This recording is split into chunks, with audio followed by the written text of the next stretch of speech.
Well, it's a pleasure to have you here. I'm really happy that you've agreed to do this. So my first question I have for you is that you're currently on tour with your band. It's Coghlan's Quo, isn't it? John Coghlan's Quo. Right. I shall definitely put a link to the tour dates beneath this video. What are your plans once that finishes? What do you plan to do after that? And do you still get a buzz from playing all these old Quo stuff? Yeah. I was working playing last night in a gig called Witchy Theatre in Wokingham. Oh, Woking, yeah. Wokingham, yeah. And it was a great sold out in the end, and it was really good. And there was loads of fans, and they had a lovely time, and it was just good fun. And it's always a buzz, basically, playing, the songs. I know I shudder to think how many times we played Caroline or Down, but it's fun. The audience love it, and they were just really good last night. Then I went and met everybody at the end and signed some autographs and got, they had photos taken, and it's good. Yeah, I bet. I mean, with your set, how far do you go back into the Quo catalogue? I mean, do you sort of start off at Mark Kelly's or Pile Drive, or do you go back into the sort of 60s psychedelic stuff? Well, really, single-wise, I suppose, we always do 1968 Pictures of Matchstick Men. Okay. Which, started us off in the beginning, really, I suppose you could say. That always goes down well. And fun enough, when we finish off the set, like a encore, we do Rockin' Over the World, which is not a Quo song, as you know, but it was I can't remember who wrote Rockin' Over the World. John Fogerty. That's right, yeah.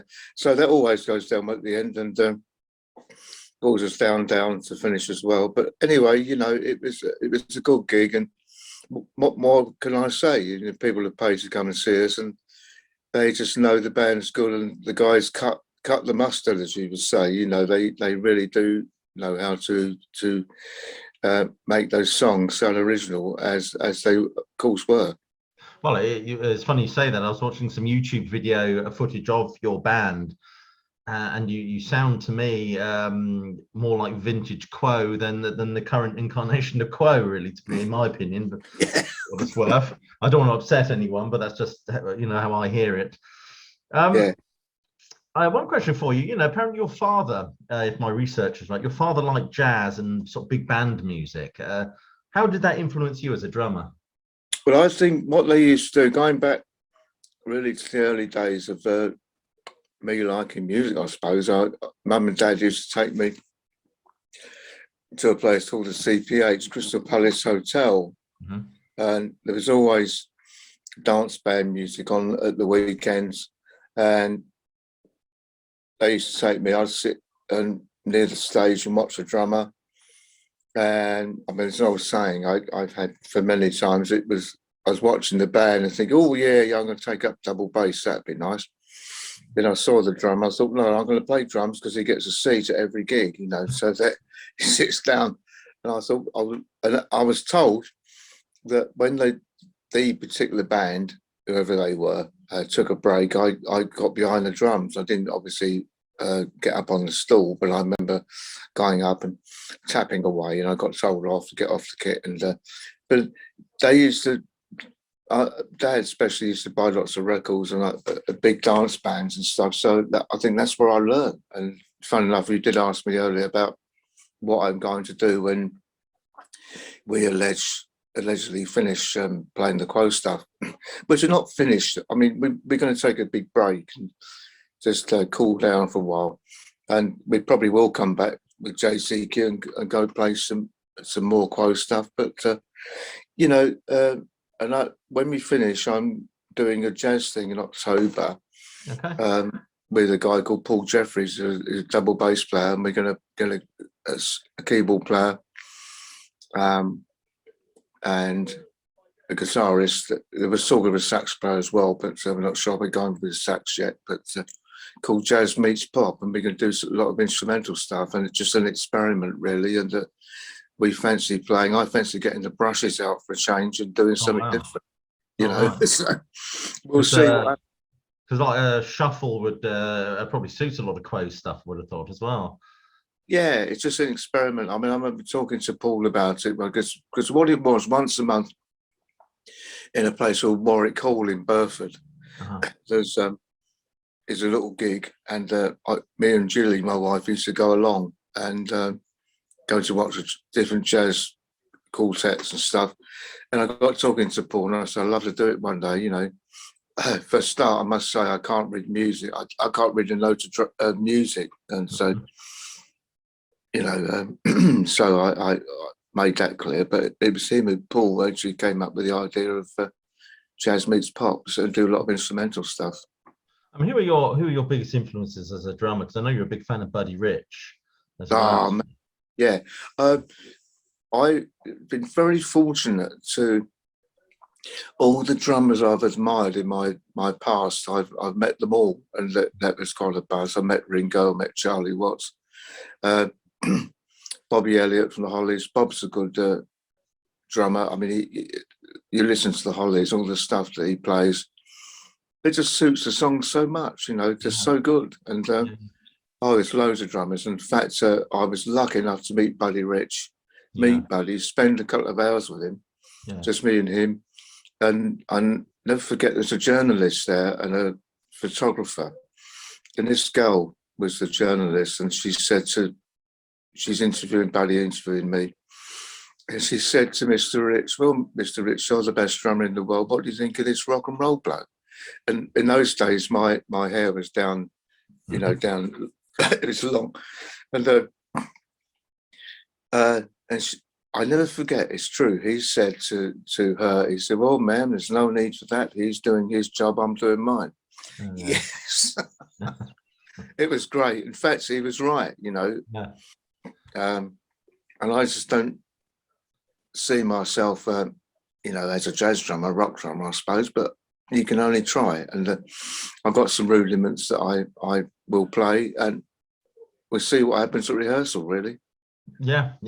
I mean, in the early days of Quo, or even before Quo, I mean, I read somewhere that you went through some permutations of some strange names. I mean, is it true you were going to call yourselves the Muhammad Ali's? I've got the queers written down there, but I'm glad that didn't stick. Is that wrong? Yeah, that's dreadful. But Traffic Jam as well. I mean, did you get any? Did you incur any legal problems from Steve Winwood and Island Records over that one? No, what happened, I don't know where that name came from, but it obviously wasn't because there was another band called Traffic. I think it might have been Pat Barlow, who was the manager, so I'll call it Traffic Jam then. And we weren't really happy about that. And so that's where we changed the name. I mean, the name Status Quo came from Pat Barlow, who was the manager, and he thought that was a great name. And we went, oh, okay, yeah.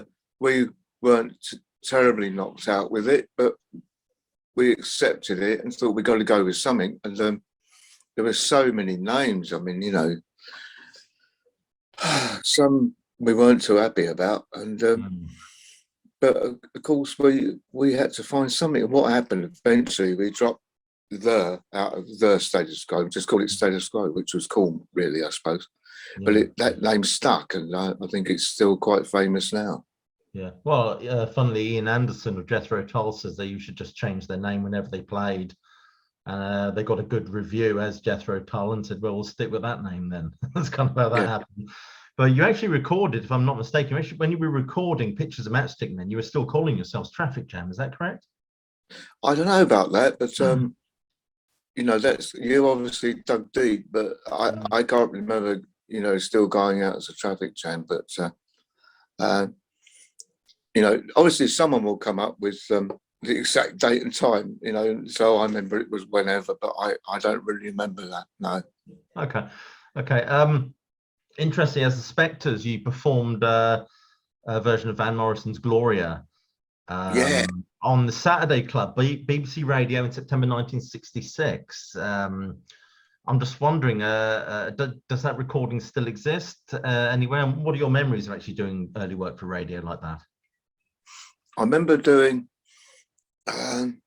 Gloria, and also we did, as the Spectres, a Shirley Bassey song called I Who Have Nothing, which is a ballad, really, but we turned it into rock. It was like a rock shuffle, basically, you know, and that that was really good version. I'll say, you know, it really is. And so maybe we should dig it out and do it in the set.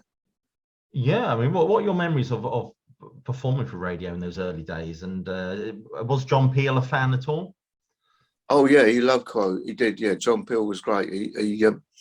He helped us out a lot, and I think especially there was one track we recorded called Caroline. Radio Caroline played it a lot, of course. But you know that was great, and it's a shame that those radio stations don't exist because they were great for, well, they were in those days for rock music, especially, you know.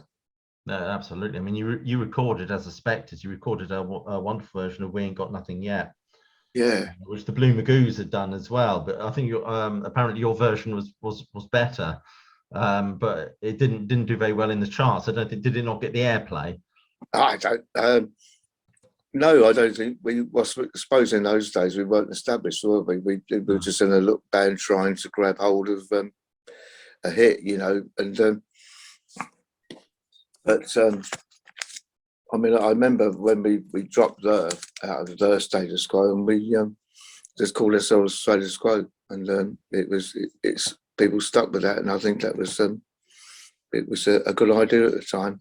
Yeah, I mean, how big an influence on you was that all that sort of counterculture, psychedelic stuff? And is it true that the phasing effect on Pictures of Matchstick Men was actually inspired by Itchy Coo Park by the Small Faces?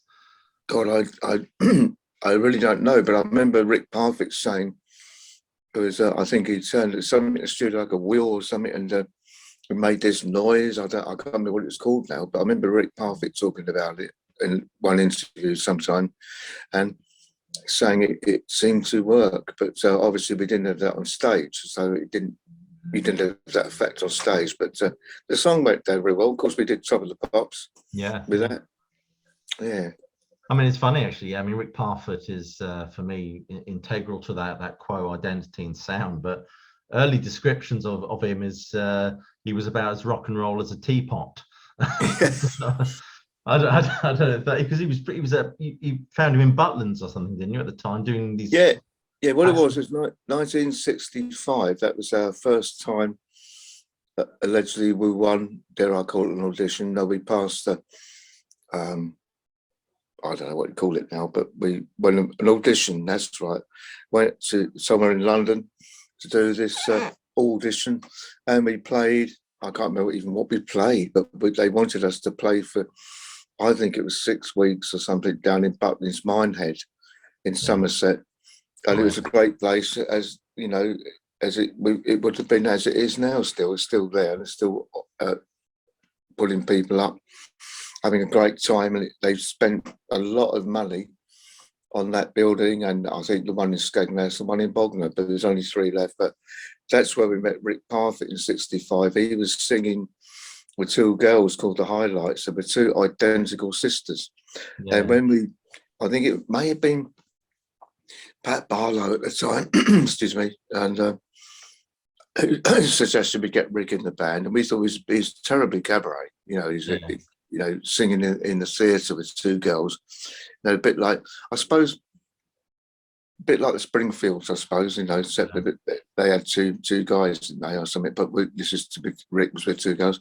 Rick kept coming to see us play in the Rock and Roll Ballroom, loved the band.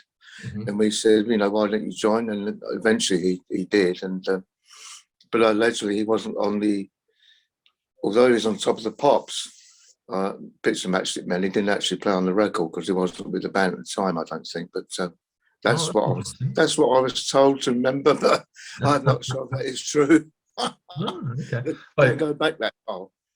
Well, he's miming away with On Top of the Pops, but you reckon it's possible that he didn't actually play on the record?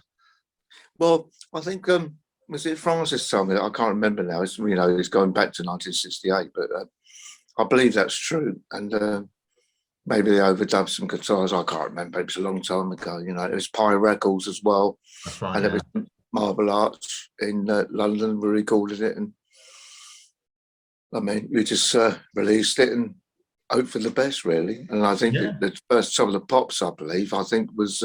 On one of the early days was actually in Manchester. Right. Well, it's a great record. I mean, I still listen to it. Thank you. I mean, some of the warm up, you were warming up for the likes of the Who and Jerry Lee Lewis, and I'm just wondering. I mean, these Jerry Lee Lewis and Keith Moon are colourful characters. I'm just wondering if you have any anecdotes or stories about those guys.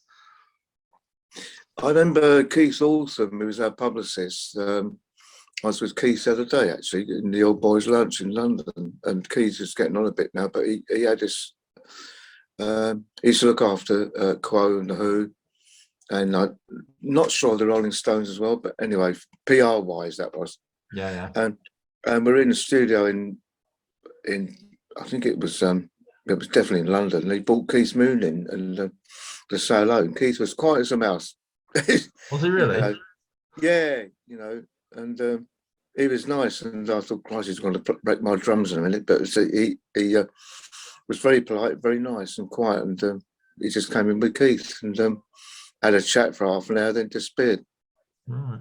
Are you a fan of Keith Moon's style of drumming? That insane style he had. Did you like that at all?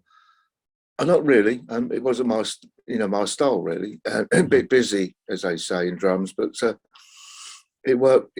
Funny enough, it worked for the Who somehow.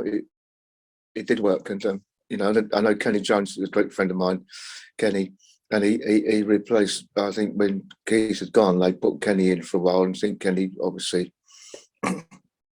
seemed to fit in. But it's a tough one. Like, do you play like Keith Moon, or what do you do? That's the problem I think you got.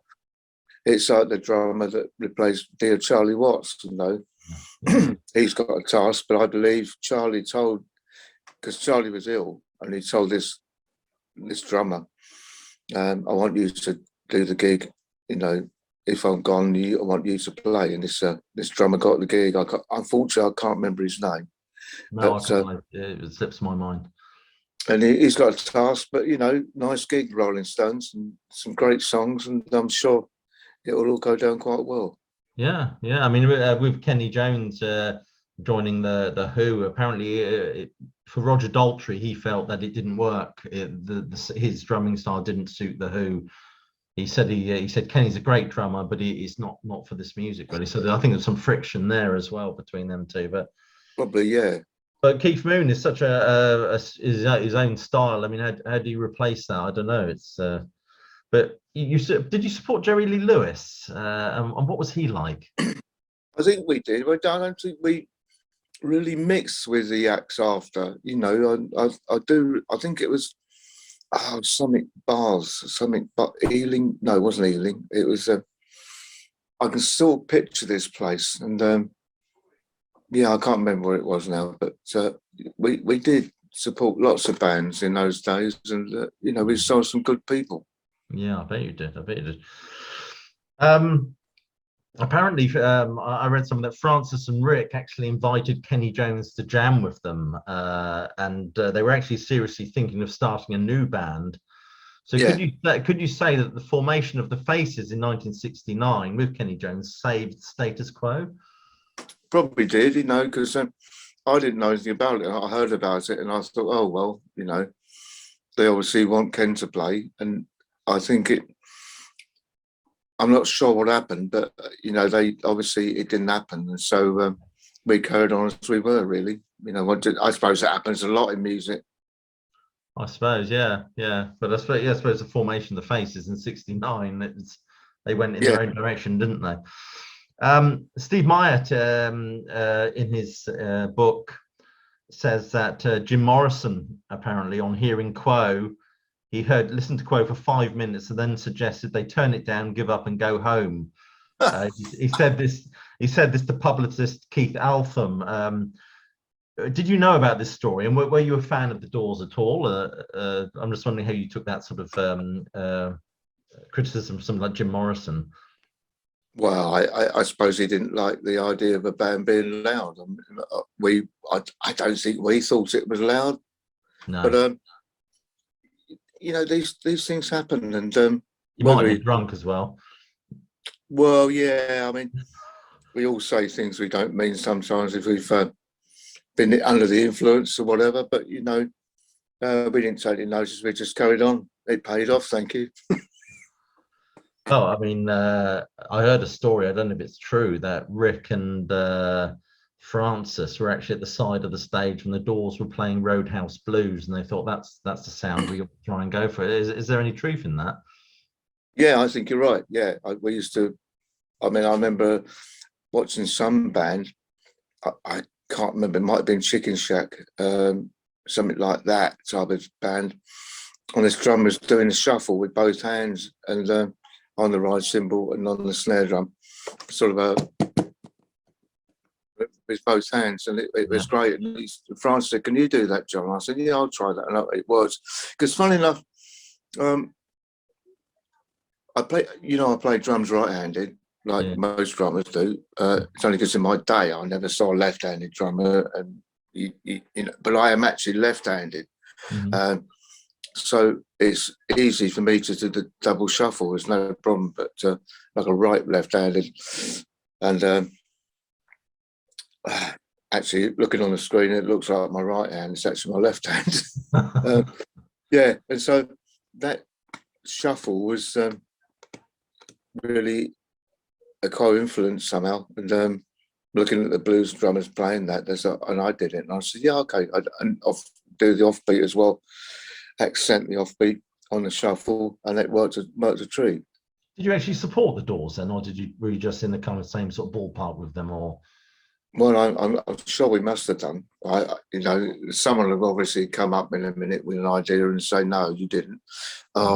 We could have done. We supported loads of bands in those days because, well, basically we were a small band, weren't we? Really, we weren't. Yeah.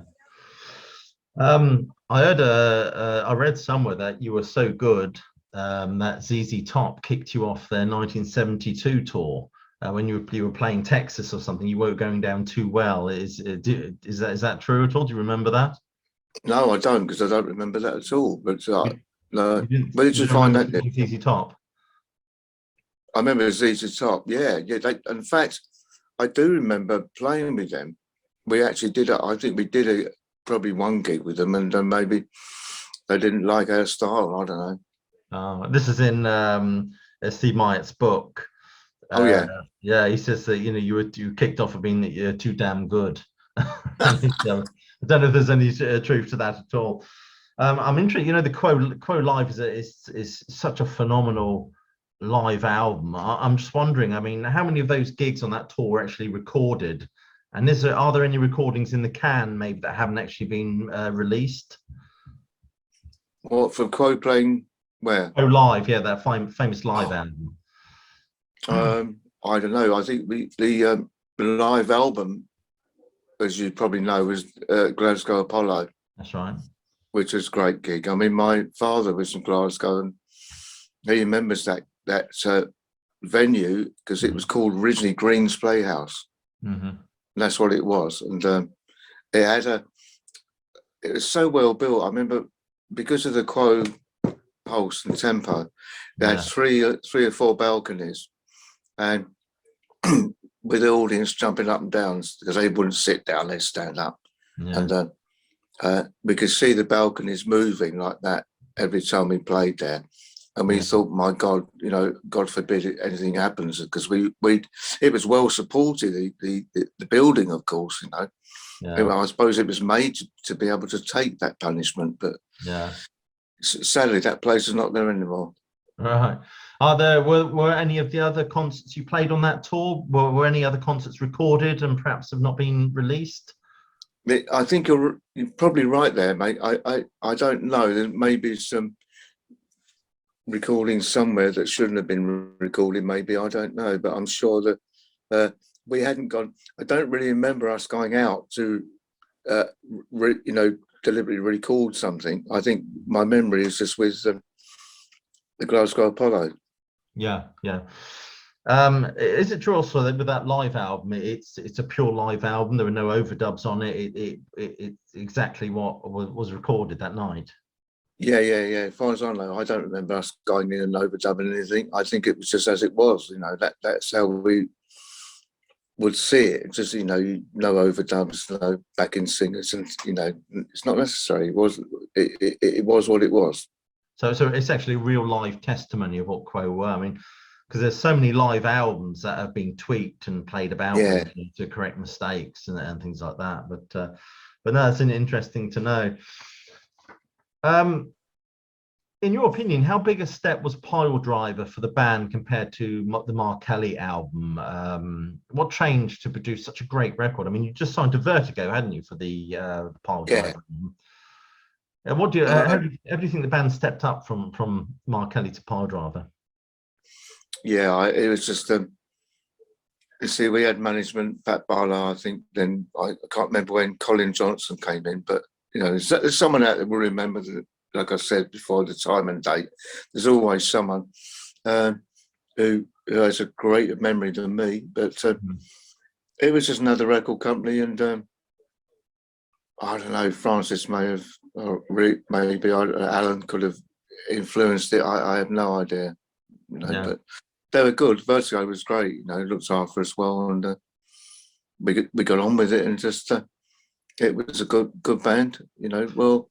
It still is, but I don't know. Of course, not with Alan and Rick anymore. It's quite sad.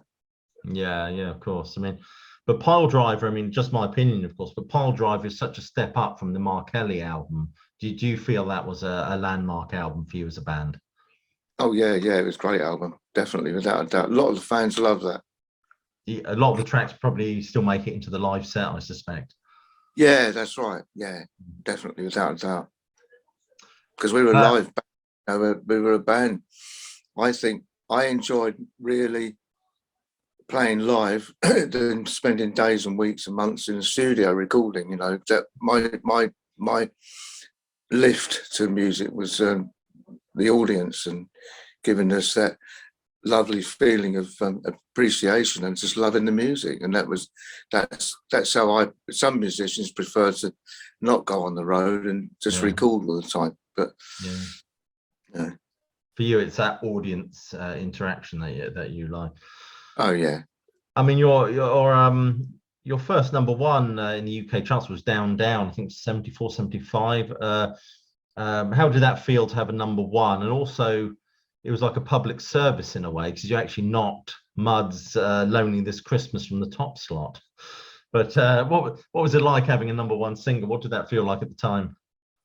It was great because we're obviously on Top of the Pops again, and we love doing Top of the Pops. In fact, you were there all day. Then you do a rehearsal, then you do a camera rehearsal. There's a makeup rehearsal. Everything was rehearsal. I mean, but then you think we got an hour before the program goes live, and to get to the bar, excuse me, to have a drink, you had to have a BBC employer to take you upstairs and go to the bar. And it was full of BBC employees having their drinks after being in the office all day. It was quite funny, and we do a few beers, and of course lots of bands. Then it was time to go out and do your recording, and most of them were drunk.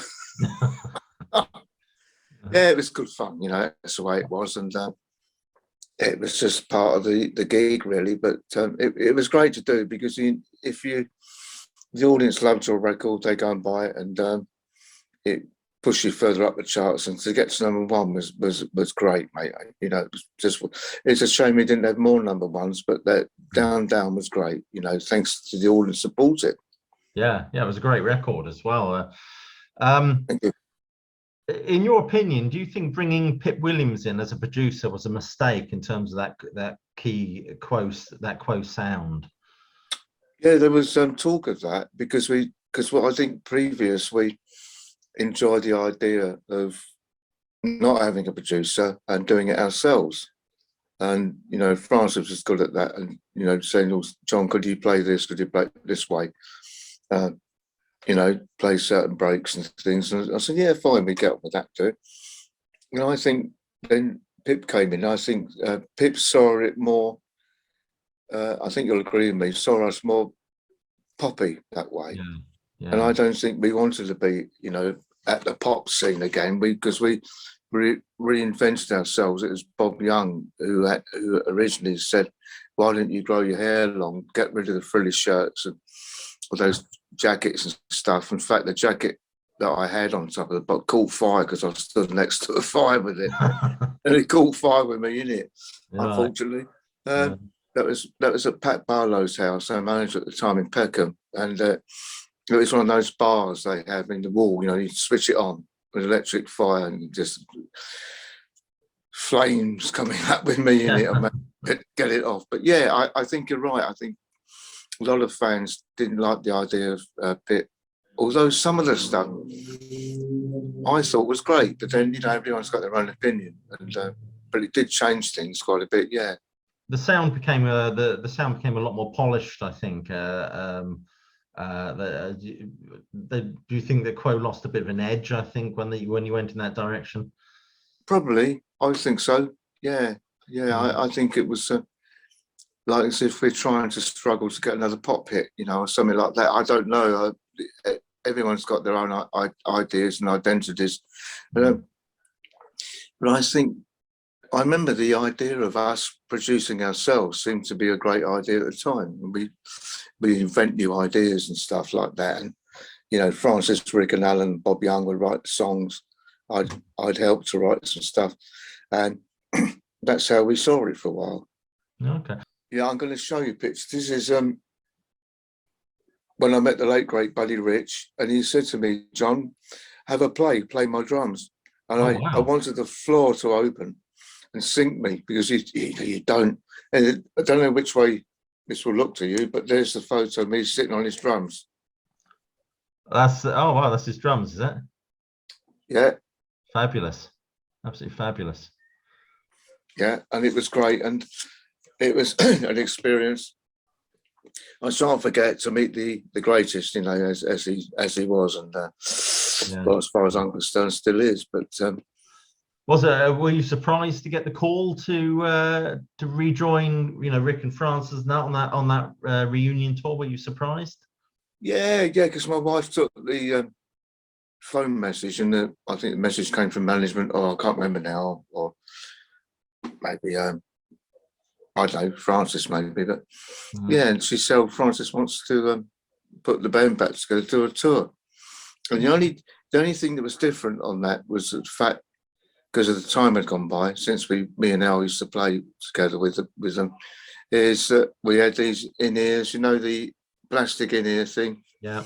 Well, that was new to us because we hadn't used those before. Right. And touring on the fantastic buses, you know, the modern tour bus now, where you live on that bus, and it's the only way to tour. You know, to get your suitcase out the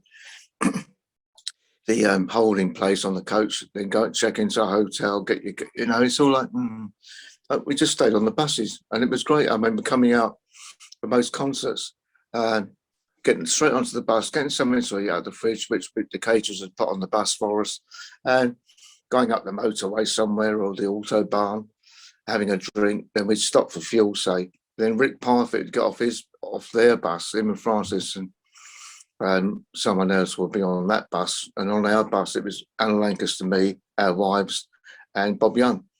Then the other two, but there were 4 buses, the other 2 were the crew, road crew and catering. But anyway, besides that, you know, it was so different from here now, and it was great, and we loved it. And it was, as far as I'm concerned, it's the only way to tour. Yeah, I mean, how did you go about putting together a set list for that tour? What did you think? You know, putting together because I don't think you played anything post 77 or something like that in that set list. Was it? Because Francis asked me, what song do you fancy doing, or songs? And I said, I'd like to do April, Spring, Summer and Wednesdays. It's a great track. I do that with JCQ. We put that in the set, but I can't for the life of me remember what songs we did. Obviously, I don't know. I'm going to say, well, obviously Down, Down, Paper Plane, all that stuff, you know. But there's bound to be a Quo fan ringing in to you saying, oh, he forgot to mention. But no, it was a great tour. I was glad to see you all on that tour. But anyway, John, it's been Lovely chatting with you. Thank you so much for doing this, and best Pleasure. of luck with that. Best of luck with that tour. I'll let you get back to your garden now.